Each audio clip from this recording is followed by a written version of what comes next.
ДПМН го поскапи образованието. Студентските соништа за бесплатно образование ги претвори во лага. Ова е документот што сите политички партии го подпишаа пред една година. Ветување пред студентите. А знаете што остана од тоа ветување? Ништо.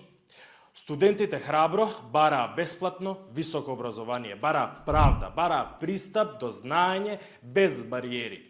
И што добија?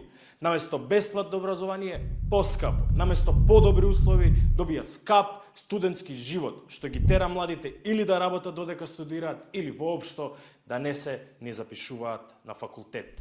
И денес министерката Јаневски и ДПМН имаат образ да зборуваат за грижа за младите. Додека нивната политика ги тера студентите да бираат, да студираат факултет за утре, да работат како келнери и магационери или да се иселат од државата. И ова не е само финансиско оптоварување. Ова е целосно уништување на надежта дека Македонија некогаш ќе стане општество на знаење и еднаквост. ДПМН денес ја продолжува истата катастрофална политика на СДС. Образованието го гледаат како бизнис, а студентите како робови. Македонското образование не пропаѓа само од себе. Тие го уништуваат системски.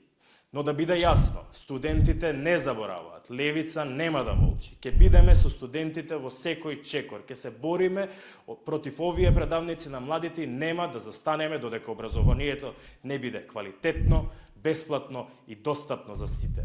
Ова не е крајот. Ова е почеток на борбата.